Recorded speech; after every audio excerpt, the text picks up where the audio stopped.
welcome back, everybody. We are here with another episode of A Drink with Jake, and I have a very special guest. I am super excited. Was chatting with her just for a couple of minutes and learned a little bit about her, but I'm super, super excited to have my first hockey player on here. So Rebecca Johnston from Canada is on with us today. So I appreciate it. Thank you so much for joining me. Thanks for having me. Awesome. So we were just kind of going over some of your bio. I will go over that. It's a pretty incredible bio, if you ask me. So you played for Calgary Inferno. You're born and raised in Canada, in Calgary. Yeah. Is it in Calgary? That's where you were born to, or you just No, lived there? but Northern Ontario, Sudbury. Okay. Perfect. So you went to Cornell. How was that? How was Cornell? Did you like it? Oh, amazing. Yeah. Amazing. Best 4 years of my life. Yeah. That is awesome. And Had you played a great experience. That's awesome. Yeah. I don't know why that school has always kind of stuck out to me. So whenever I see someone who's gone to Cornell, I want to just chat with them a little bit. Your position is forward. So you were going to have to go over some of this a little bit. Me being a gymnast, I don't know too much about the positions and kind of everything like that. So we'll have to get into that today too. Yeah, for sure. 2010 Vancouver, you guys won gold as a team. Mm-hmm. 2014 in Sochi, you guys won gold as a team. In 2018 in Pyeongchang, you guys got silver. So quite a resume for the Olympic Games, which is pretty awesome.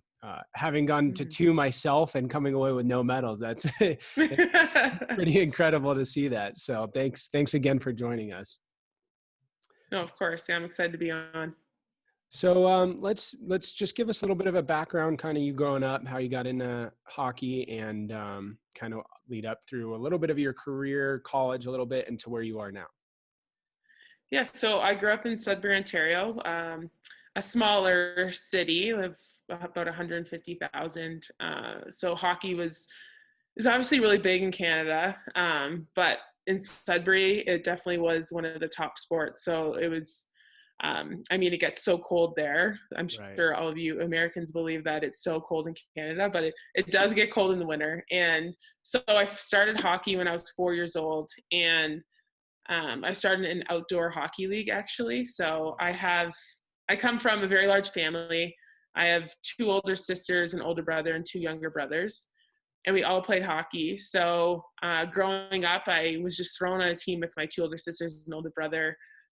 So I really was a lot younger at the time, and I kind of just skated around, but loved to be out there. And it was actually outdoors, so it was like minus 30 degrees Celsius, so Fahrenheit, okay. I don't know.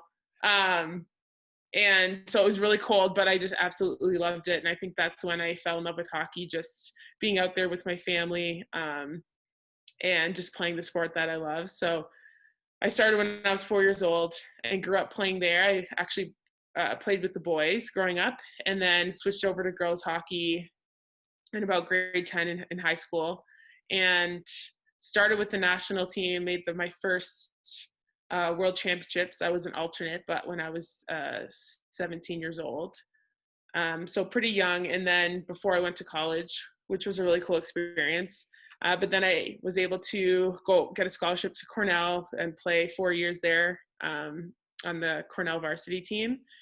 And then ever since been on the national team, been to, like you said, 3 Olympics, and I don't even know how many world championships. I was going to try Maybe and count 10. some, but when I was looking it up, there was too many to count. So that's pretty cool. And so are your guys' world championships, are they the same every year? Because in gymnastics, basically the year after the Olympics, it's an individual world championships, which means there's no team competition. They just send basically their best athletes for each individual event. So it's a little bit different of a format. Are your guys' any different or always the same? After the Olympics, yours is like that? Oh, so for us, we have a world championship 3 out of the 4 years. So an Olympic year, we don't have a world championship because Olympics is in February, and our world championships are usually end of March, beginning of April. So that year, they kind of take it out. The Olympics is the thing that year, the Sure. tournament that year. Yeah, I guess I should have explained that a little bit better. Basically, the year after, so you have the Olympics. Ours are in August, obviously, Summer Olympics. Yeah. And then the next year for World Championships is the individual World Championship. Oh, no. Okay. No, we have it 3 of the 4 years, and the 3 years that we have Worlds, it's the same. It's always the same you have to format. qualify, and yeah. What's the qualifying process for you guys to World Championships and then to the Olympics? So I believe 2 years out, your placing at World Championships is your seed in the Olympics. Okay. And then there's a qualifying, like we don't, Canada and US, and then the top 4, I don't even know, the top 6 countries, they don't have to do like a qualifying tournament, but the ones that have the bottom half kind of have to qualify to get into the Olympics. Okay. Gotcha. What would you say is more nerve-wracking, Worlds or Olympics? Oh, Olympics, 100%. Yeah. Olympics is like another level. World Championships is kind of, it's big, but right. Olympics is every 4 years, right? It's another level. It's kind of weird because sometimes for us at World Championships, there's more athletes. So sometimes there's actually more competition at Worlds than there are the Olympics. But obviously, like you said, the Olympics qualifying to that is kind of, that's the one everyone tries to get to. Right. So what was your Olympic experience? Obviously getting, gold the first 2 Olympics and silver the third, right? Mm-hmm. So what was your first Olympic experience like? What was that like? My first one, it was a lifelong goal of mine, obviously, to make the Olympics one day and to win a medal. Obviously wanted to win gold in my home country, but that was the Olympics I really wanted to make. I was really young at the time, so I wasn't sure. I felt like I was on the bubble at the beginning. We call it centralization. So we all, they picked 28 players to be centralized in Calgary, Alberta, and about 8 months prior to the Olympics. And then we trained together all year up for the 8 months leading up, working out every day, practicing every day, traveling around to play games. And so we're together, and it's basically a 6-month tryout. They pick the team, and they make cuts throughout the year. And then they pick the team right before Christmas. So for me, I've completed 2 years at Cornell University. And so my third year, I had to take the year off because I was going to be centralized. So I had to focus on that for the year. So I took the year off, and for me, I was 19 at the time, and I was really, I was one of the youngest on the team. So I was pretty nervous to be going and taking a year off school, but I also knew that this was the goal for me to be able to make this Olympics, or any Olympics, but this one specifically because it was in Canada. Yeah. And so I was pretty nervous going in. I didn't know what to expect because it is quite a year. It's really physically and mentally taxing. So, but I was so happy that I was, didn't have the most confidence at the time. I lacked confidence for sure. But I'm obviously ended up well. I started to play really well, and I gained my confidence and then made the team, and it was an amazing experience. I mean, I learned so much and developed as a player. But to be able to win gold in Vancouver was amazing. My first Olympics. I mean, I have goosebumps still thinking about it, but I had about 10 people, family members that were able to come and cheer me on and see me win that medal, which was remarkable also. But just to have my parents there, I remember seeing my mom in the stands, and she was I don't even know how I picked her out, but when I got the gold medal around my neck and she was crying, I could see her crying up there and waving frantically. And anyway, I just have goosebumps thinking about it, but it was an amazing experience. There was 20,000 people in the stands, all wearing red and white. So awesome. Yeah, that is cool. Would you say really that cool. Is your would be your favorite Olympics, the first one? I would say Vancouver and Sochi. I'm not gonna lie, Sochi was an amazing experience. They're both, it's hard to choose one just because they're totally different experiences.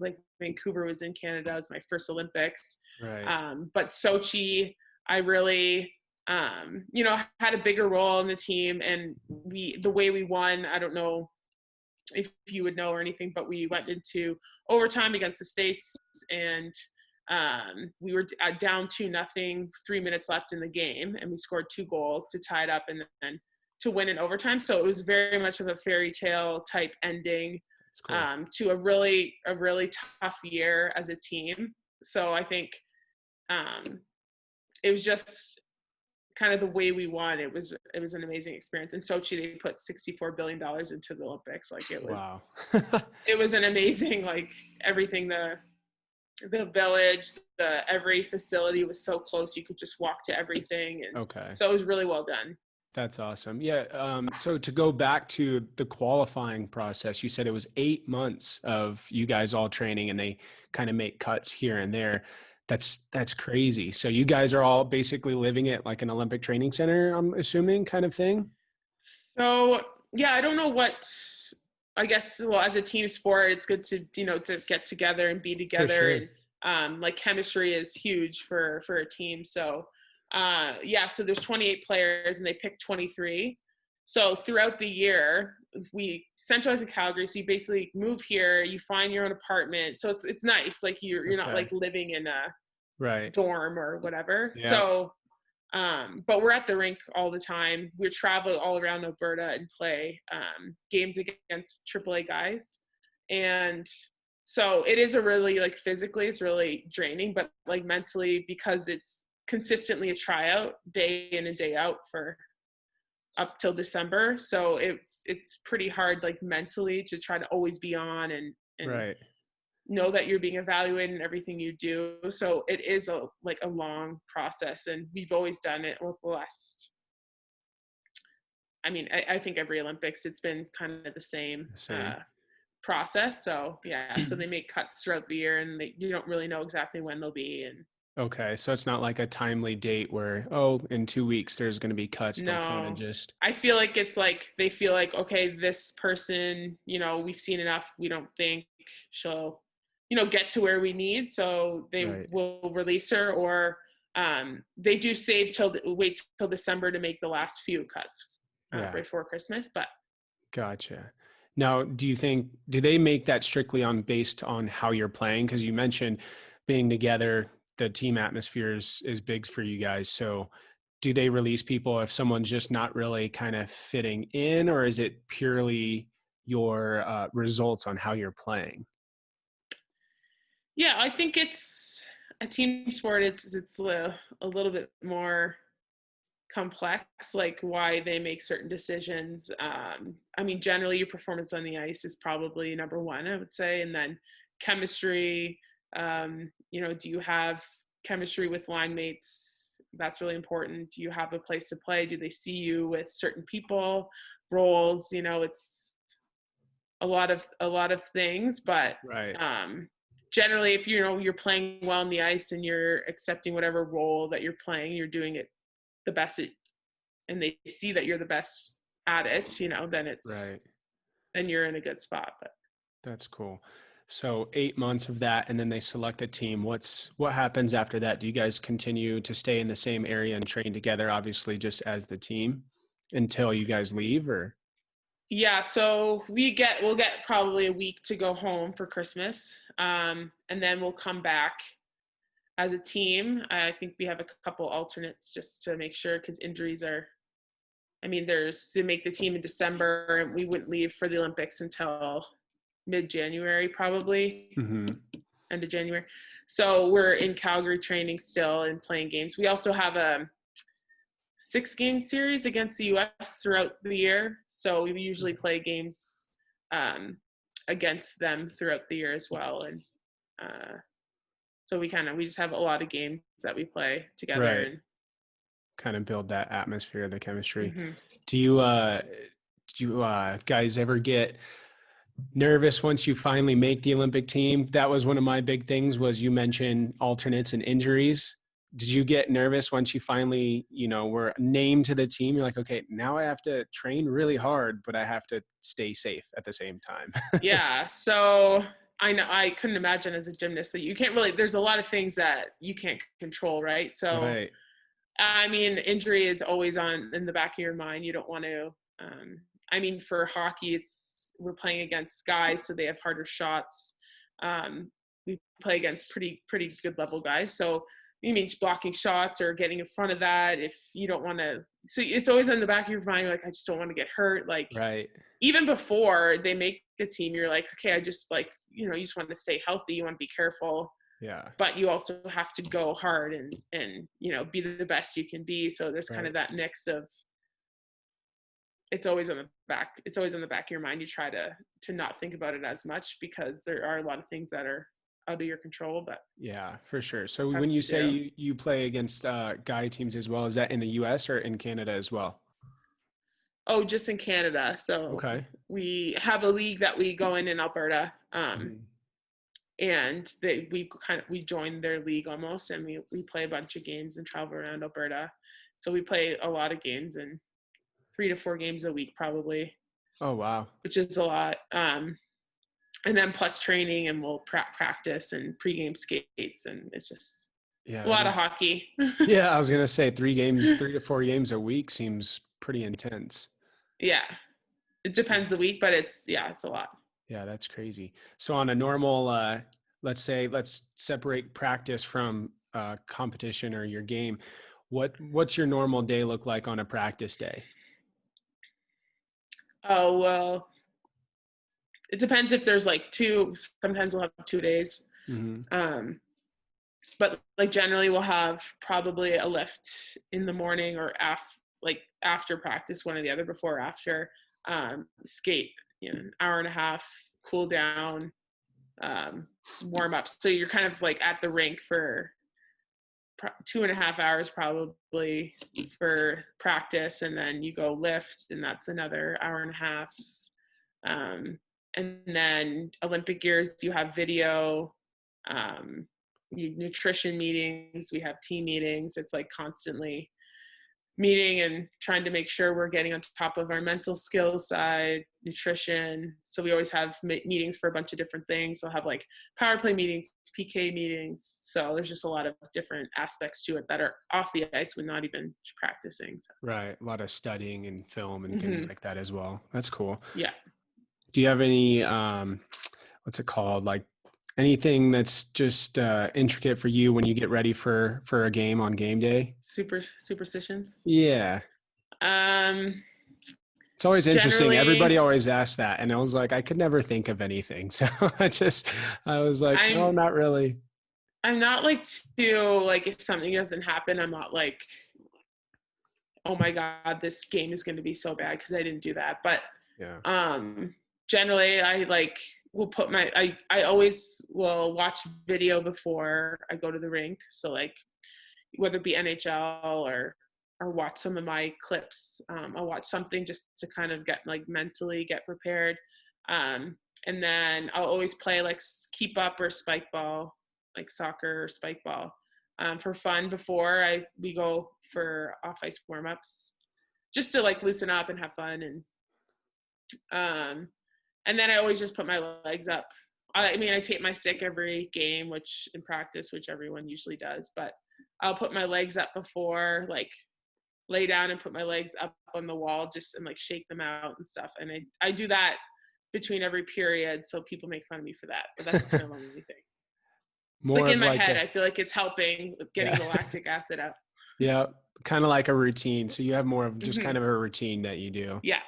Gotcha. I feel similar. I felt like if I did have something superstitious, like you said, that if I didn't do it, I feel like I'd almost get in my own head as like, oh, I didn't do that. Now, is today going to go good? Is today going to go bad? Is it like, I didn't like having those. But things. Then I remind myself, I'm like, I'm not superstitious. Like, it's fine. Exactly. That's funny. What about world championships? Any of those that stick out in your mind that was one of your favorites, or just something you really enjoyed? Maybe it was a location, a place, or anything like that. Yeah, I would say my favorite spot was in Switzerland. Okay. Just outside Zurich. I think it was in 2013 or And that was like my favorite world championships. So I just remember the weather being so gorgeous. Like it was like 20 degrees out, which again, Fahrenheit, I don't know, but it was really sunny. And it was in April, but it felt like the summer almost. And then my parents were able to come and they like absolutely loved it. And we had time where we can travel and like see and actually go out and see things in Zurich instead of just being stuck at the hotel and like going to hockey and stuff. So a lot of people are like, you always get to travel, you get to go to so many amazing places. And I'm like, well, hockey, you don't get to go that many. It's usually like cold places that we go to. But and generally we just kind of see the rink and the hotel. So it's nice when we have days where we can explore and actually see the city and the country that we're in. So. Yeah, I totally agree. I feel like that was the same for us.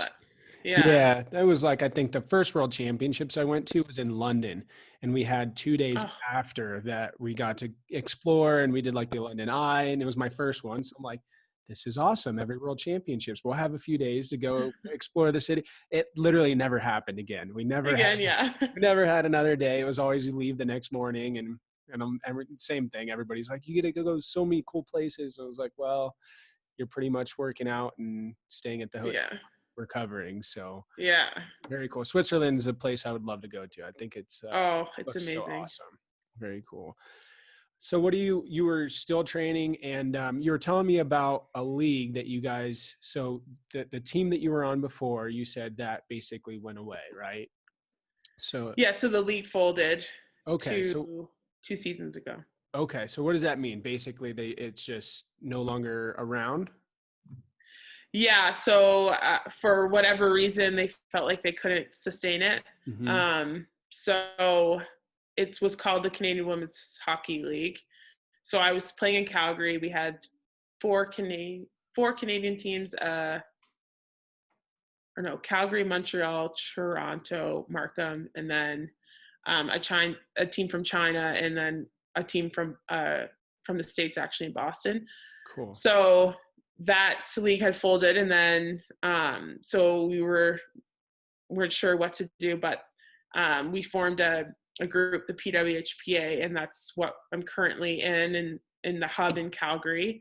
So basically we have showcase tournaments throughout North America. We did this last season. Right now it's on hold with everything with COVID. Right. But we would tour around North America and have showcase games on the weekends to just showcase our talent, get people out. And I think the main thing for women's hockey right now is the exposure and getting that attention. A lot of people don't know where we play or watch women's hockey 3 out of the 4 years. They see us at the Olympics, and It's a huge event, and everyone loves watching women's hockey at the Olympics. And then it kind of just disappears, and no one really can watch it. Maybe at World Championships in Canada, it's televised. But generally you can't watch us play a regular season game. So I think the exposure and getting that attention and just getting the word out there of where we play. And I know a lot of people love watching women's hockey, but they just don't have access to it. Right. So I think that's our main hurdle that we're trying to accomplish and overcome is getting that exposure and attention, and getting a league that is sustainable for us, and that will last, and that young girl hockey players can aspire to play in. And that's our main goal, is we're doing it for the next generation, the kids that want to have a place to play and can look up to girl hockey players as well. I mean, when I was younger, my favorite player was Stevie Yzerman. I wasn't able to see women's hockey on TV. I never got to watch women's hockey. Didn't really know it even existed when I was younger. Right. So now I think the goal for us is to have a league where it is sustainable and it lasts, and girls can look up to players, other female players, and know where to see it or know where to go to watch it, and have access to it on the TV. So it's kind of our main goal is to get a league that's sustainable like that. Right. And how do you, I mean, I feel like it's almost the same exact thing for gymnastics. I feel like for the men, it's not really publicized very much. It's not very popular, but then the Olympics come around. The girls are obviously hugely popular, but still people love men's gymnastics. But then after that, like you said, it kind of drops off and disappears. Do you guys like, I don't know why. I don't know why that is. Do you know? I know We always want to know the the same Olympics, exact right? thing. Yeah.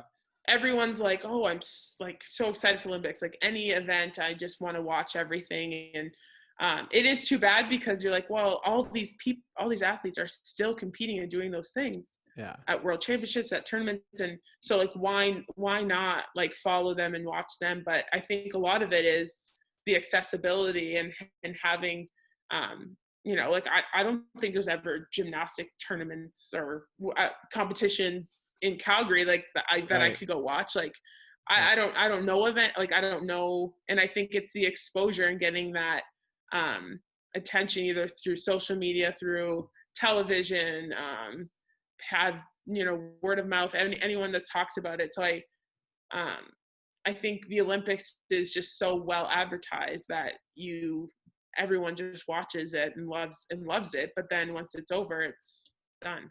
Yeah, for sure. And it's frustrating. You want it to happen more, but it's like, because I love watching gymnastics actually. Like that's like one of my favorites to watch. So that's awesome.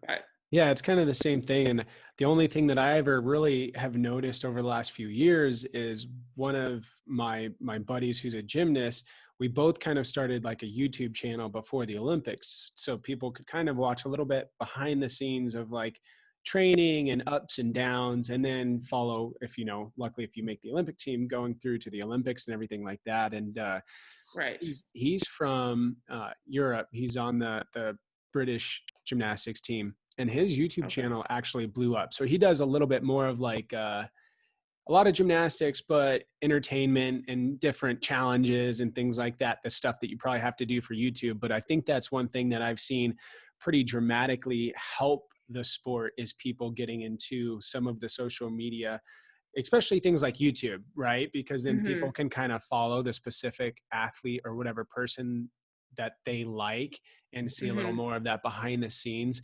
I've always wondered how much of that could actually affect on growing a sport by getting, I think it would take years and years for more of the athletes to start doing things like that.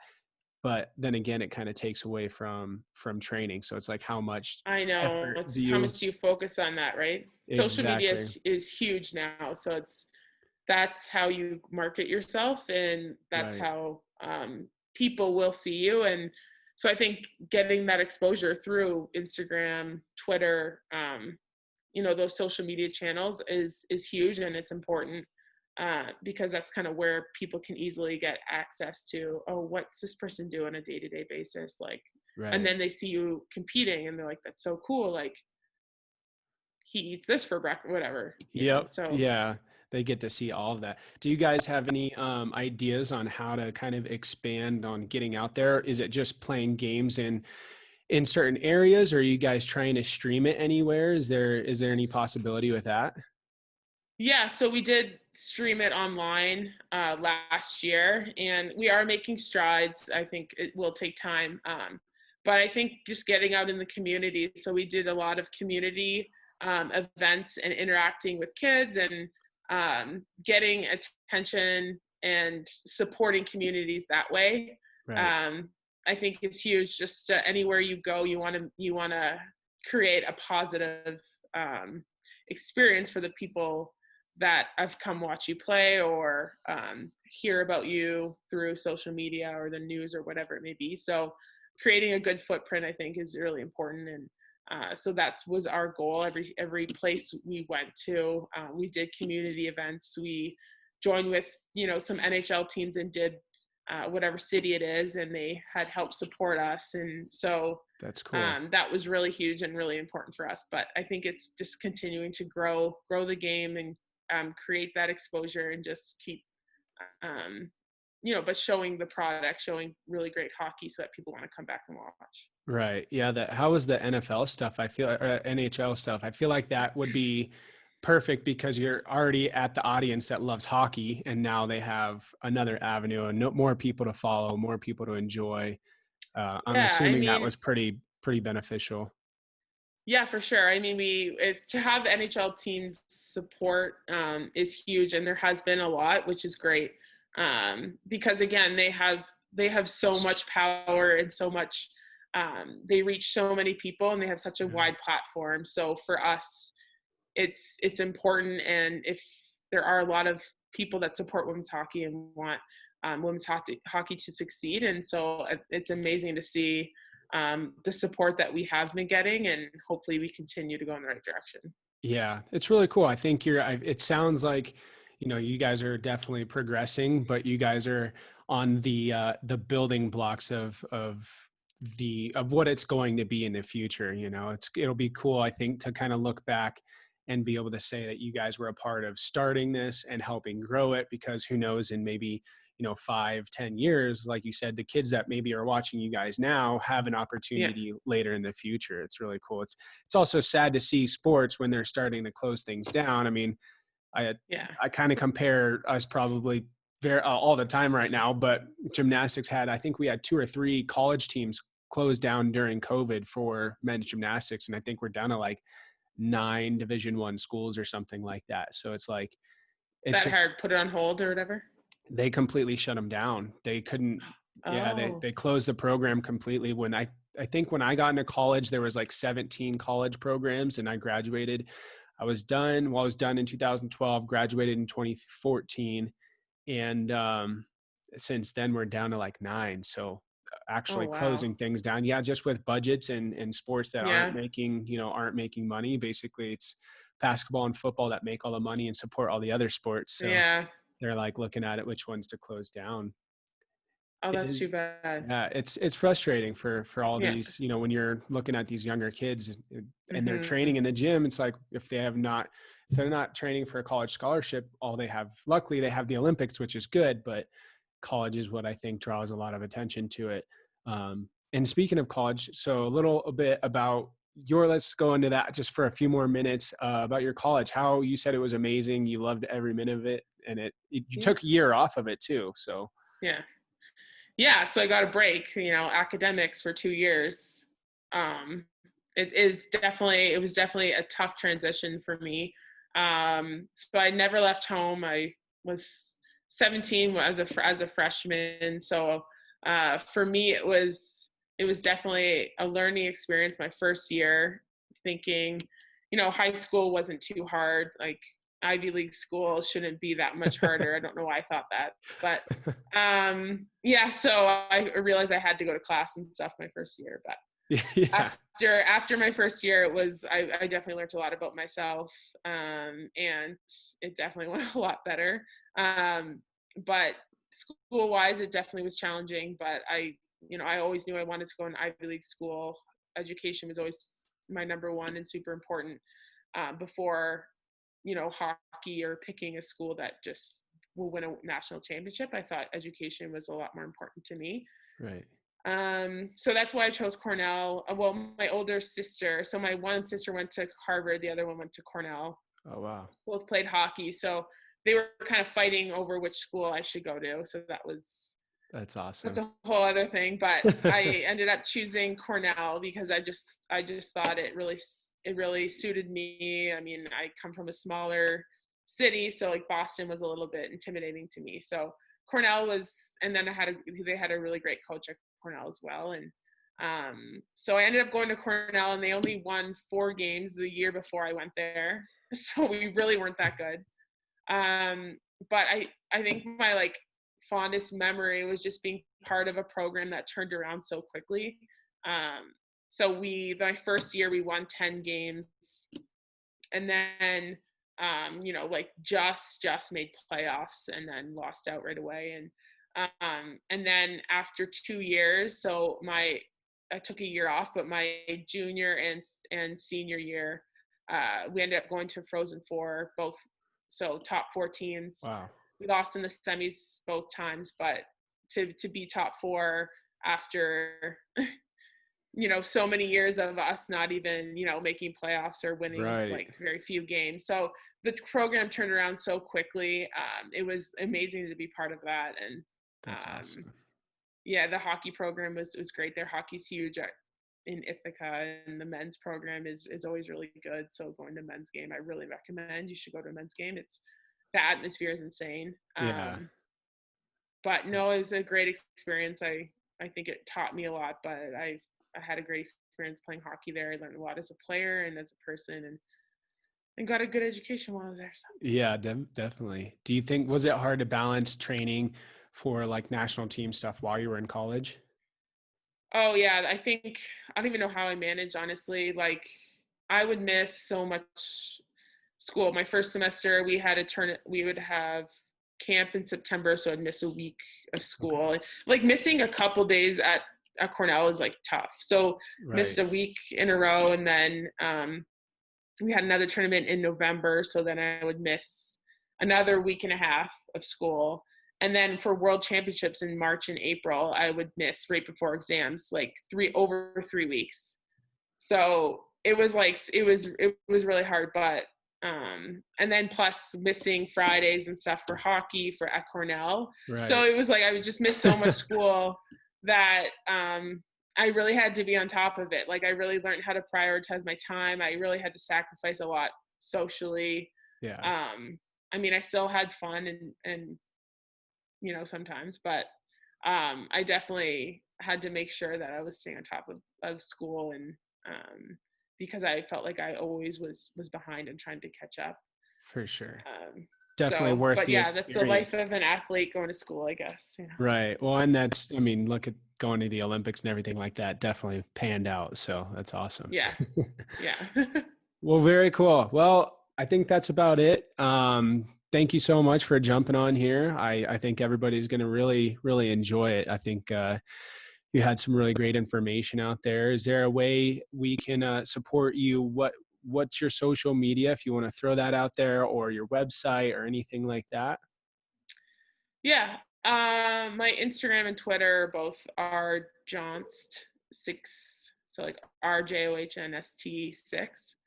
And yeah, that's generally what I use. So Put out all the information there. Perfect. yeah. Awesome. Thank you so much for jumping on here. Like I said, it was awesome. Great to meet you, and really fun to learn a little bit more about some women's hockey. So I appreciate it. Thanks for having me. Yeah. Awesome. All right. We'll catch up with you later. Thank you. Thanks everybody. Thanks. And we will see you in the next one.